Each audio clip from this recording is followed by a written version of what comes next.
Bonsoir à tous, bienvenue dans ce journal et à la une ce jeudi, il y a d'abord ce déplacement du prince Albert II en Italie. Il y a visité la commune d'Irsina dans le sud du pays, accueilli avec beaucoup d'enthousiasme. L'occasion pour lui de renouer avec l'histoire de ses ancêtres. Nous l'avons suivi sur place et vous entendrez son témoignage. Et si la politique n'était qu'une affaire de pouvoir, c'est l'une des grandes questions posées hier soir au One Monte Carlo à l'occasion d'une conférence exceptionnelle menée par l'ancien commissaire européen Yves Thibault de Silguy.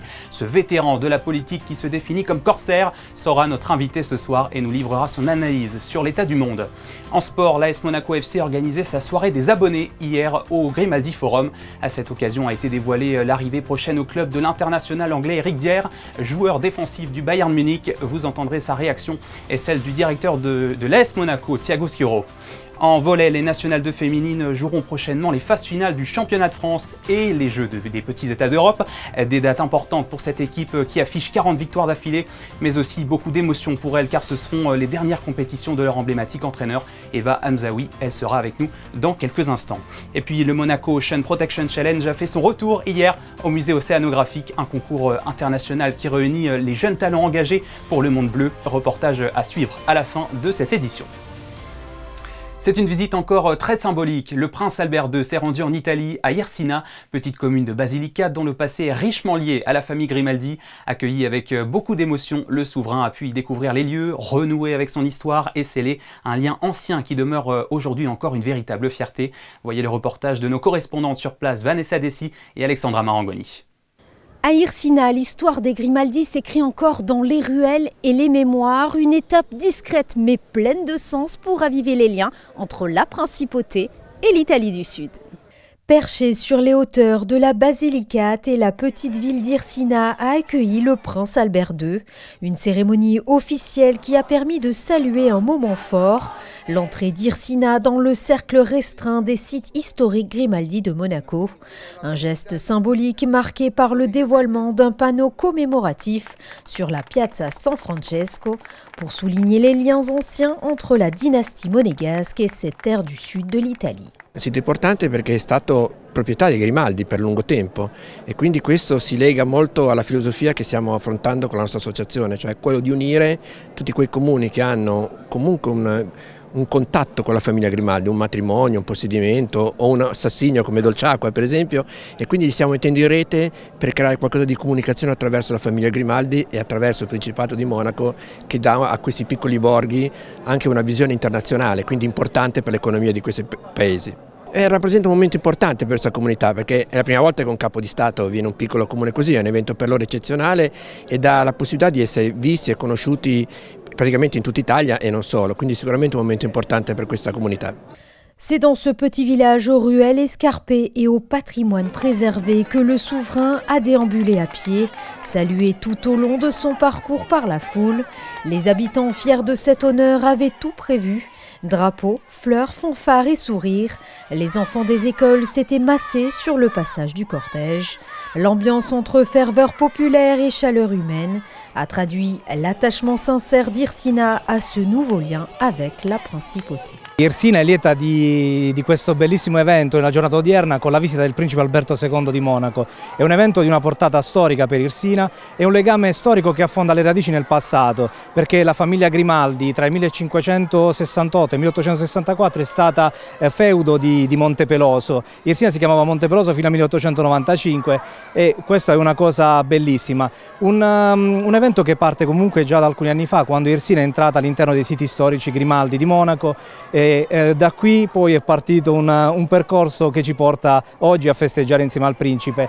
Questi legami storici vedono addirittura una parte artistica che oggi vedremo con lo scoprimento della targa lapidia del Principato di Monaco, della famiglia Grimaldi, e quindi siamo molto felici e orgogliosi di questo evento.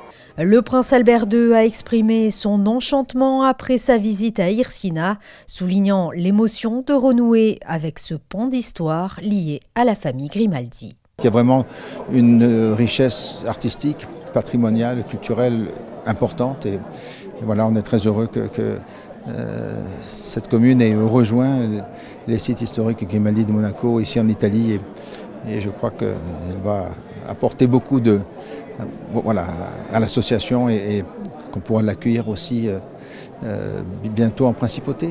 Après la visite de l'église San Francesco et la découverte d'un blason restauré de la famille Grimaldi, le souverain s'est dirigé vers la majestueuse cathédrale Santa Euphonia.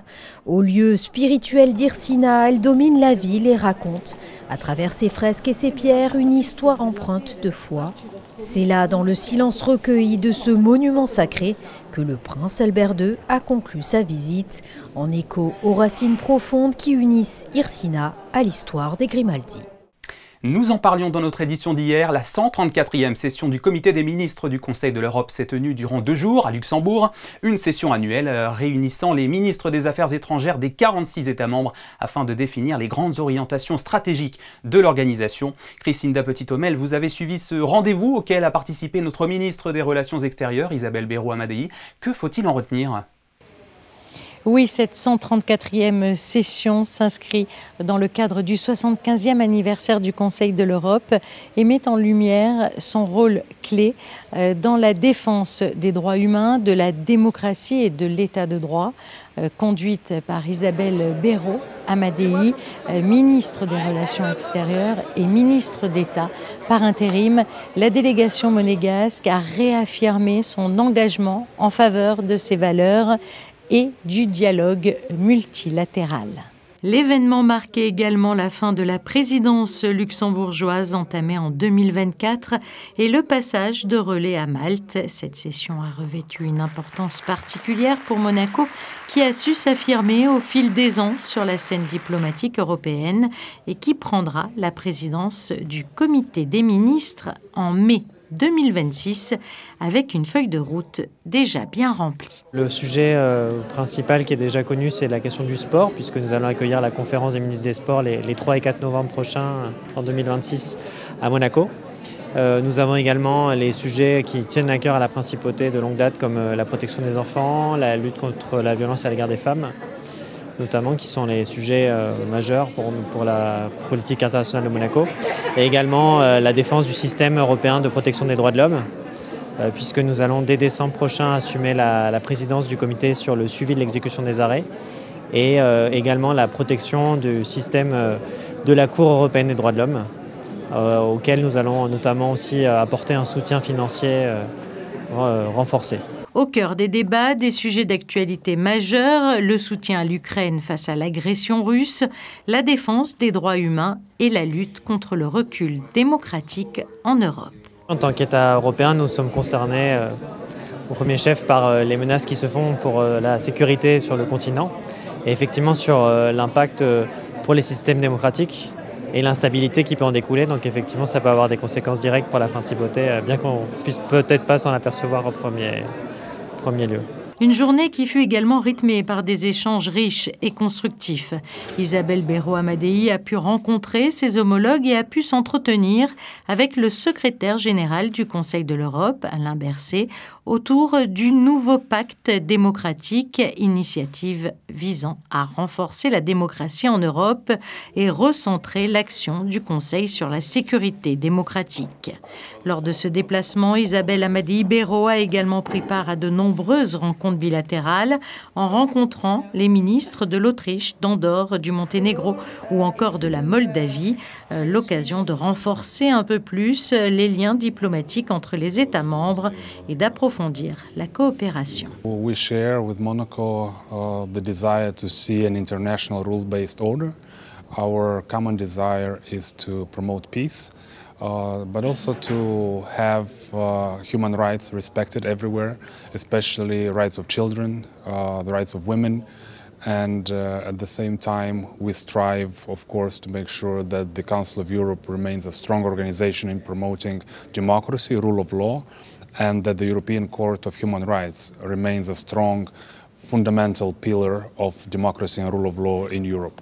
Avec ce déplacement luxembourgeois, la principauté de Monaco affirme ainsi son rôle croissant au sein du Conseil de l'Europe, tout en préparant activement le terrain diplomatique et politique en vue de sa future présidence en mai 2026. Lui a été commissaire européen, diplomate, conseiller de Jacques Chirac, d'Édouard Balladur, mais aussi président des groupes Suez et Vinci. Yves Thibault de Silguy donnait une conférence hier dans la salle des arts du One Monte Carlo et il nous fait l'honneur d'être notre invité. Bonsoir à vous. Bonsoir. Merci d'être avec nous sur Monaco Info. Vous proposez cette conférence en débat avec Joël de Viras, journaliste et responsable éditorial de la Société des Bains de Mer. Le thème est celui de votre livre sorti l'année dernière, Navigation dans les eaux agitées du pouvoir. De quelle forme de pouvoir parlez-vous dont les eaux sont aussi agitées? Que ce soit dans le secteur public ou dans le secteur privé, puisque j'ai participé moitié-moitié dans les deux secteurs au cours de ma vie professionnelle, j'ai toujours côtoyer, c'est une chance dans un certain cas, les instances dirigeantes, les pouvoirs, qu'ils soient publics ou privés, et j'ai toujours, tout au long de ma carrière, eu la chance de naviguer dans des eaux agitées, parce que c'était toujours des crises à gérer ou des dossiers très contentieux. Voilà, et on va en parler. Alors on prend un petit peu d'avance dans le détail. Quels sont les thèmes abordés pendant ce débat?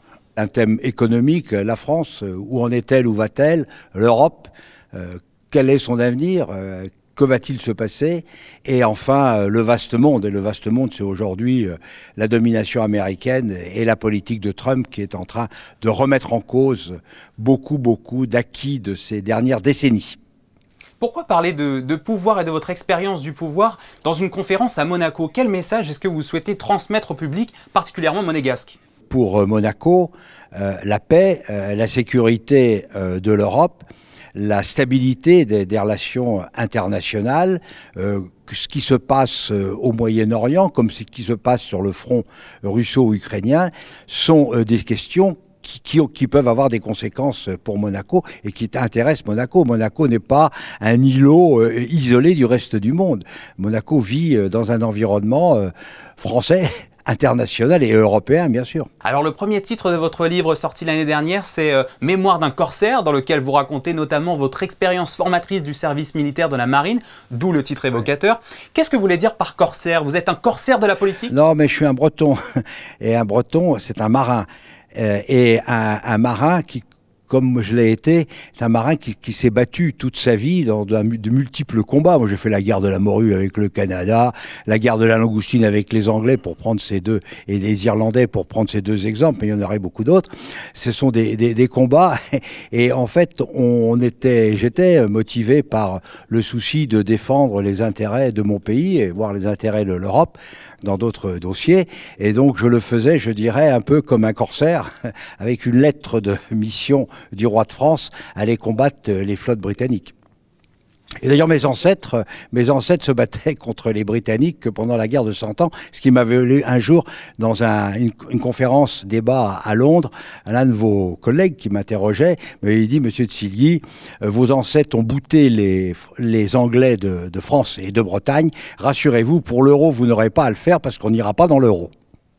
C'est toujours un petit peu un état d'esprit que vous conservez aujourd'hui, c'est-à-dire un état d'esprit, je dirais pas inquisiteur, mais un état d'esprit qui encourage à mener la politique de manière ferme, forte, dans ce monde qui est si intransigeant, si je puis dire. Oui, je pense que la politique, comme la vie économique d'ailleurs en général, c'est de la négociation en permanence.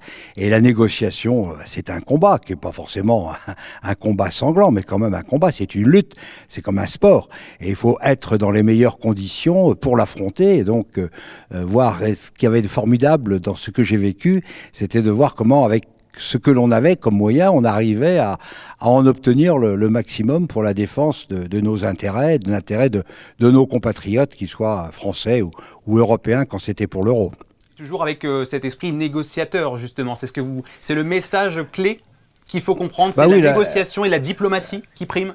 C'est la diplomatie qui n'empêche pas d'être une diplomatie musclée, hein. C'est pas de la diplomatie de tasse de thé, mais c'est quand même le principe qu'il vaut mieux être autour du tapis vert pour se battre que d'être dans les tranchées de la Marne. Oui, c'est sûr. Dans le monde qui est le nôtre, avec ses difficultés, avec la guerre aux portes de l'Europe, vous le disiez aussi avec le retour de Trump aux États-Unis, les questions de sécurité ou alors d'environnement, qu'en pense l'homme d'expérience que vous êtes? Est-ce que tout est foutu, si vous me permettez l'expression? Oui, c'est ce que je dis dans la bande de présentation de mon livre. Est-ce que tout est foutu? On s'attend toujours à ce qu'on réponde non. Mais pourtant, quand on regarde un peu autour de nous, que ce soit au niveau national, que ce soit au niveau européen, a fortiori au niveau mondial, on est en droit quand même de se poser des questions et voir de l'inquiétude. Donc, comment faire pour pour surmonter ces difficultés, comment faire pour éviter que l'Europe, je pense à l'Europe, redevienne ce qu'elle a été pendant 2000 ans, c'est-à-dire un espace de confrontation sanglante et même abominable dans les années 40. Et aujourd'hui, voir la guerre aux portes de l'Europe, et même sur le sol européen, est un sujet de préoccupation majeure, parce que qu'est-ce qui nous garantit que les 70 ans de paix et de prospérité que nous avons vécu entre Européens pourront continuer éternellement? Donc c'est pour ça que poser la question, est-ce que tout est foutu? Faut espérer que la réponse est non, mais il faut voir qu'est-ce qu'il faut faire pour éviter que l'on se trouve dans cette situation. C'est le message à retenir. Merci beaucoup Yves Thibault-Silgui d'avoir répondu à nos questions sur Monaco Info, ancien diplomate et commissaire européen, entre autres, à Monaco pour une conférence qui porte, je le rappelle, sur le titre de votre livre de l'année dernière, sur la navigation dans les eaux agitées du pouvoir. Merci à vous. Merci, bonsoir. En football, 3 jours avant la dernière journée du championnat, l'AS Monaco FC organisait hier une soirée pour ses abonnés au Grimaldi Forum. C'est à cette occasion qu'a été communiquée cette annonce en exclusivité. L'année prochaine, l'international anglais Eric Dier, joueur défensif, quittera le Bayern Munich pour rejoindre le club rouge et blanc pour une durée de 3 ans. Écoutez dans un premier temps la réaction du joueur lui-même et celle du directeur général de l'AS Monaco, Thiago Scuro, au micro de Fabien Bonilla. Is not good enough for more yet, but it will be very soon because I'm very excited to announce that I will be joining AS Monaco in the summer, and I can't wait to get started. I'm really looking forward to wearing this shirt, and I can't wait to meet everyone at the club at the Stade Louis II and get started. So I'm really looking forward to it. I'm going to give everything for this club. And yeah, I look forward to seeing you all very soon. Diane Monaco. I believe that we did a very good job first on this case. Eric is running out of contract, playing Bayern Munich, a player with a very solid career for many years. Experience. His personal profile also called our attention in terms of mentality, leadership.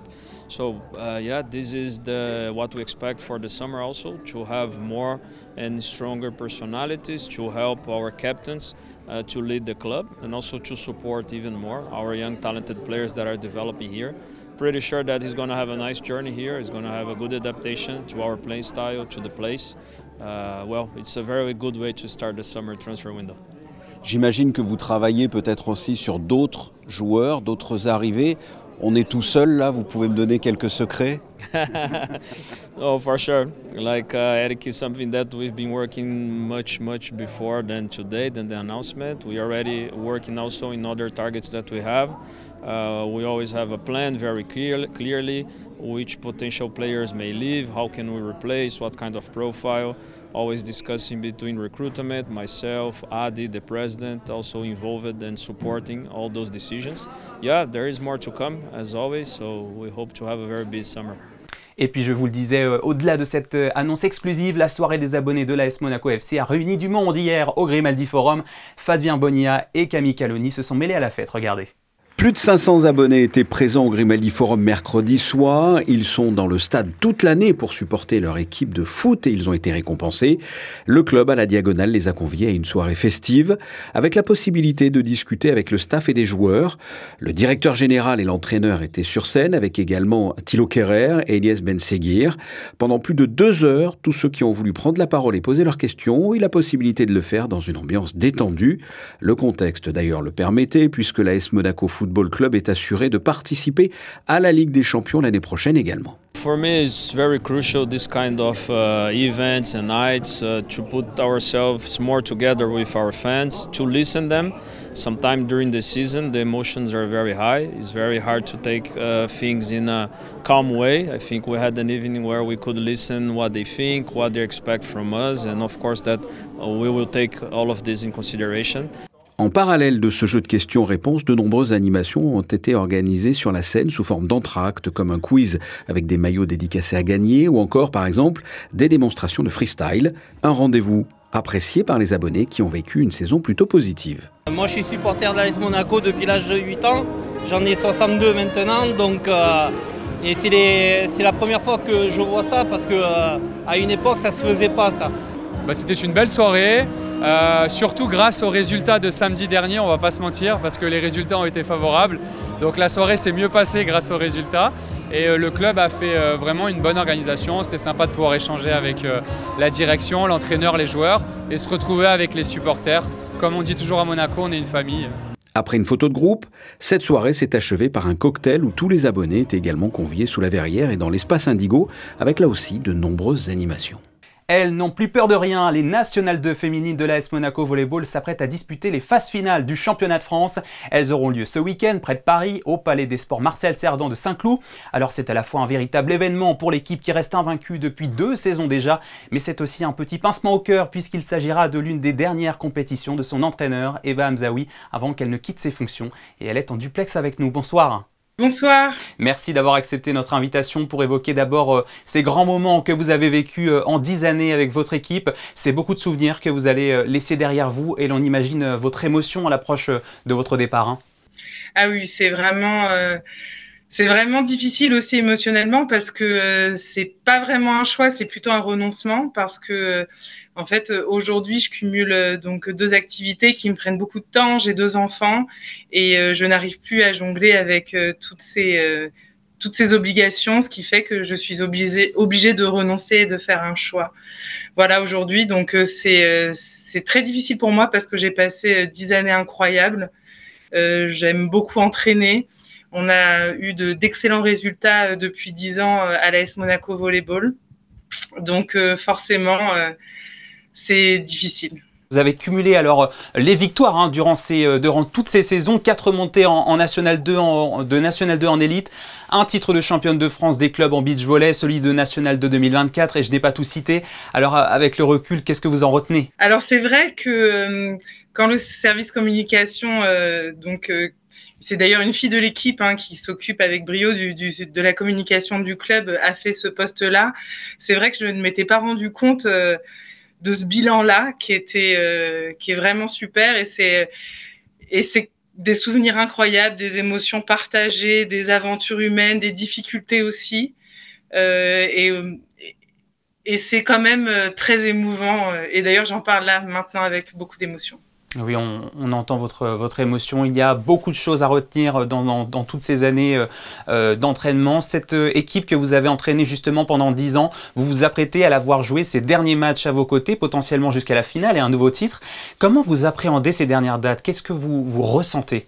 On arrive dans la compétition finale avec, je dirais, le meilleur palmarès pour l'instant par rapport aux autres équipes.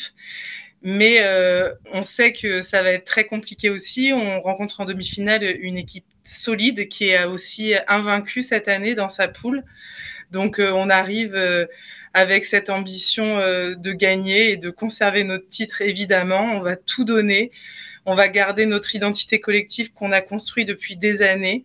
Et le but, c'est de se donner à 2000% pour les couleurs de Monaco et puis pour l'équipe et faire honneur à tout ce qu'on a fait jusqu'à présent.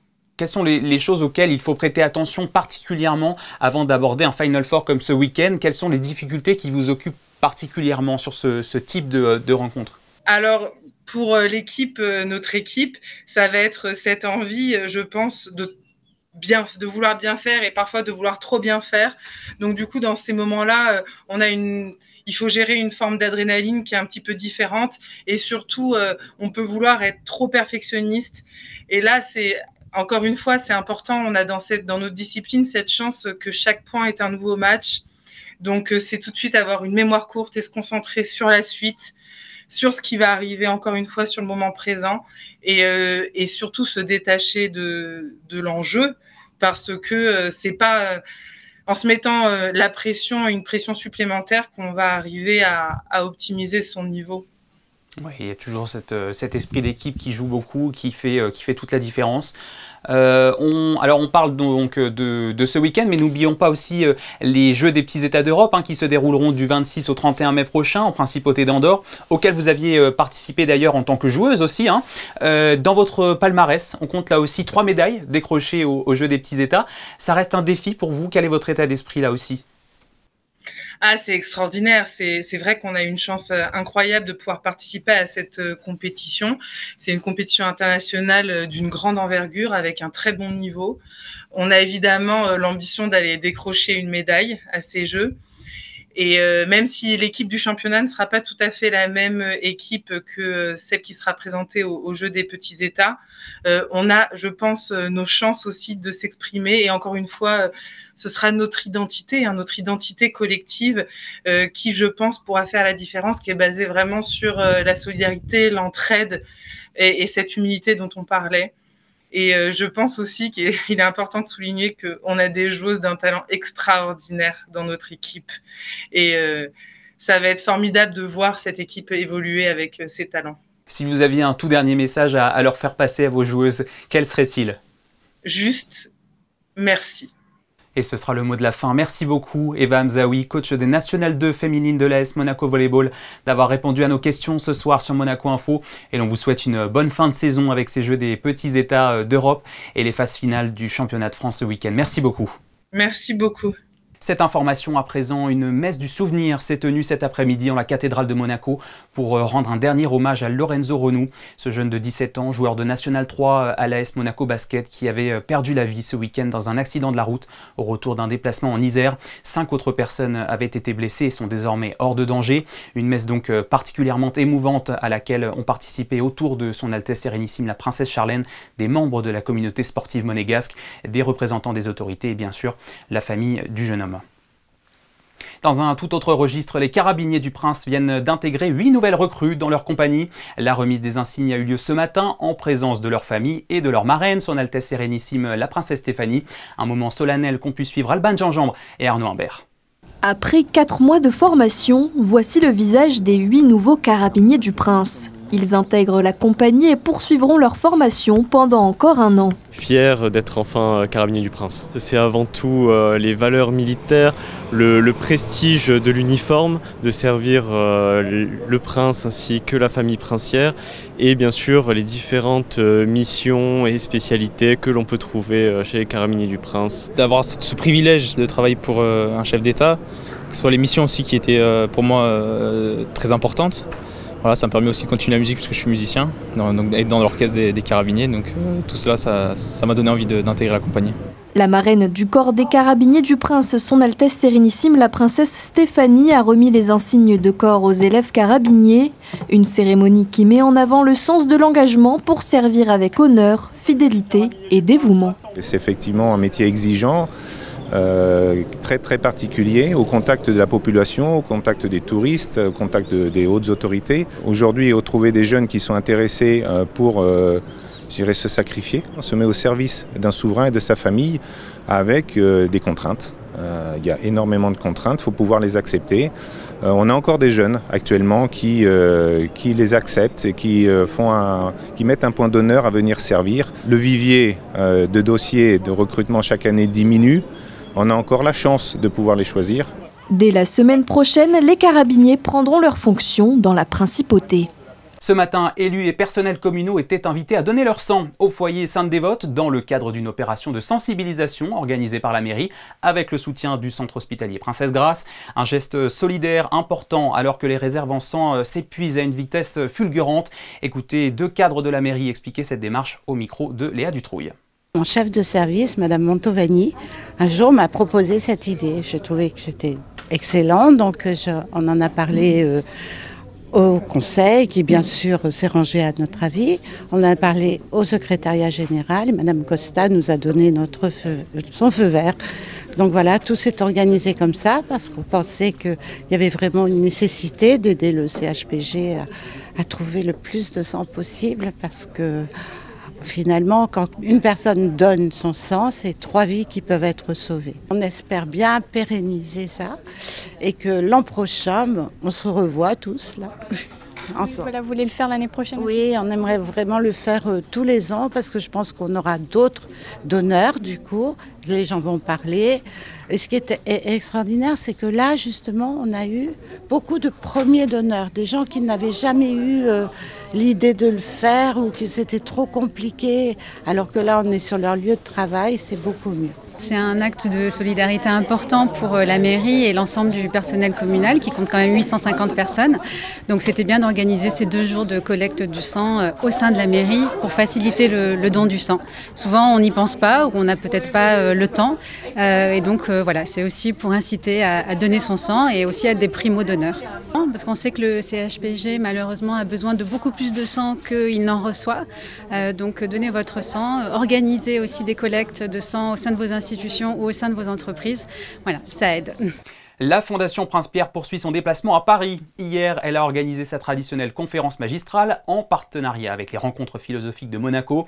Et c'est le philosophe Jacques Rancière qu'elle a choisi pour cet exercice au titre de lauréat du prix de la Principauté qu'il avait reçu en 2023. La conférence s'est déroulée à la Maison de la Poésie, en présence notamment de Charlotte Casiraghi et de Robert Maggiori, respectivement présidente et cofondateur des rencontres philosophiques. Le thème choisi par Jacques Rancière était celui de la force des émotions.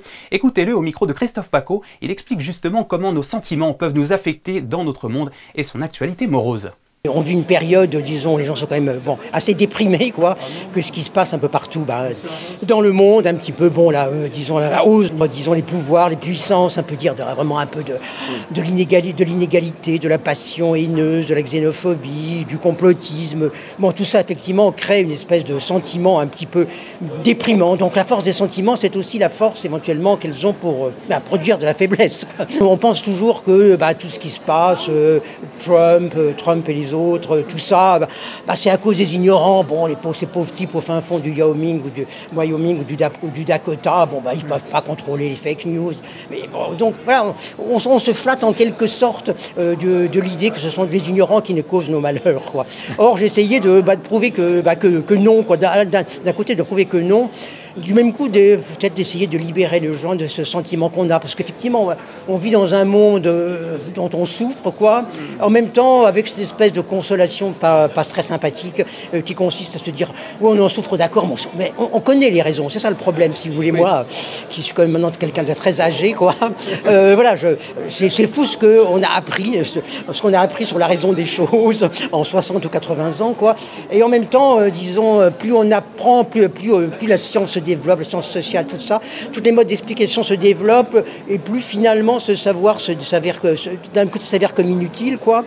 Et en même temps, justement, nous rend tristes. Voilà, petit résumé de sa conférence. Et d'autre part, sachez que ce soir seront dévoilés à leur tour les 5 finalistes nommés pour le prix 2025 des rencontres philosophiques qui sera remis le mois prochain à Monaco à l'occasion de la Semaine Philo. Ils sont audacieux et passionnés, c'est ce qui les a poussés à participer au Monaco Ocean Protection Challenge, un concours international qui permet au groupe de jeunes que vous allez découvrir de s'engager en faveur du monde bleu. Ça s'est passé hier au musée océanographique de Monaco où ils ont pu défendre leur projet face à des experts du monde entier. Léa Dutrouille et Arnaud Imbert les ont suivis, regardez. Start-up éthique, solutions contre la pollution plastique, innovation inspirée du vivant. Tous ont planché pendant des mois, voire des années. Leur objectif, convaincre un jury d'experts que leur projet peut à son échelle protéger ce qu'il reste du monde marin. Le contexte, lui, est fort. Dans un peu moins d'un mois, la conférence des Nations Unies sur l'océan se tiendra à Nice. L'occasion pour le musée océanographique de Monaco d'assurer la mobilisation des secteurs privés lors de cette grande finale. L'idée ici avec le MOPC, c'est vraiment de se dire qu'on soutient et des startups et aussi des jeunes entreprises qui ne sont pour certaines même pas encore créées pour vraiment avoir un impact concret sur la protection des océans et pouvoir s'inscrire dans le cadre de l'UNOC et plus globalement dans le cadre de la protection des océans qui est encore une fois vraiment un enjeu stratégique et majeur de l'ère actuelle. Cette année, les idées fusent pour cette 8e édition du Monaco Ocean Protection Challenge. Elles viennent de France, d'Inde, du Canada ou encore de Corée du Sud et sont toutes portées par la jeune génération à la recherche de partenaires et de soutien financier. Mais l'urgence, elle, ne faiblit pas. Selon l'ONU, si rien ne change, il y aura plus de plastique que de poissons dans les océans d'ici 2050. Aujourd'hui, pour parler un petit peu de chiffres, il y a 50 000 m3 d'algues vertes qui s'échouent tous les ans sur les plages. Et donc nous, notre solution, ça vise à récupérer ces algues vertes et les transformer en un écomatériau. Et aujourd'hui, il y a aussi 1,5 million de maisons en France qui sont très mal isolées. Donc voilà, notre matériau va proposer en fait une solution et une alternative durable à tous ces isolants qui existent sur le marché qui sont polluants.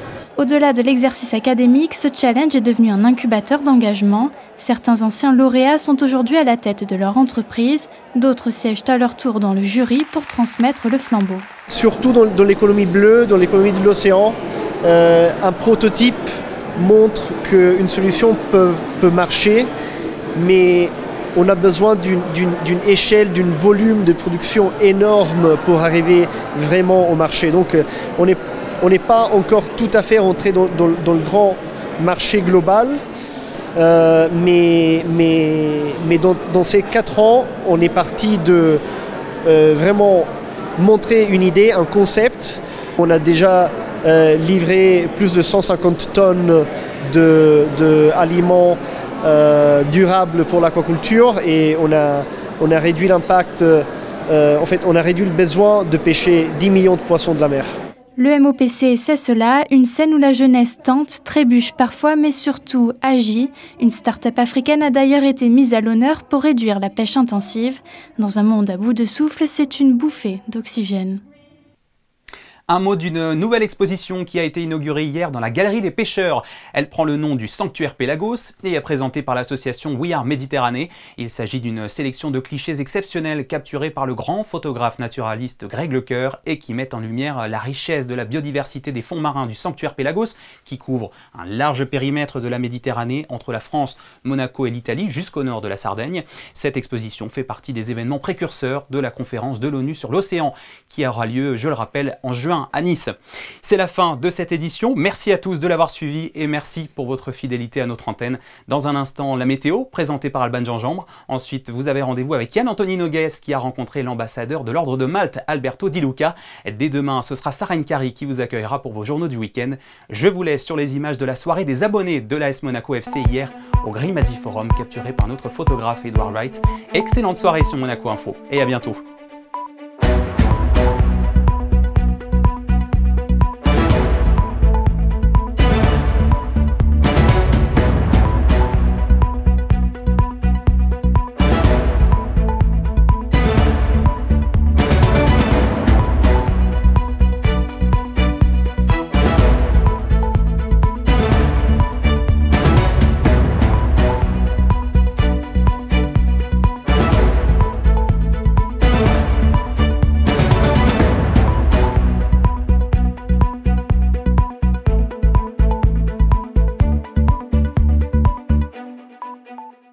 Retrouvez la météo avec Suisse Courtage, votre partenaire de confiance en assurance à Monaco. Protection sur mesure pour particuliers et professionnels.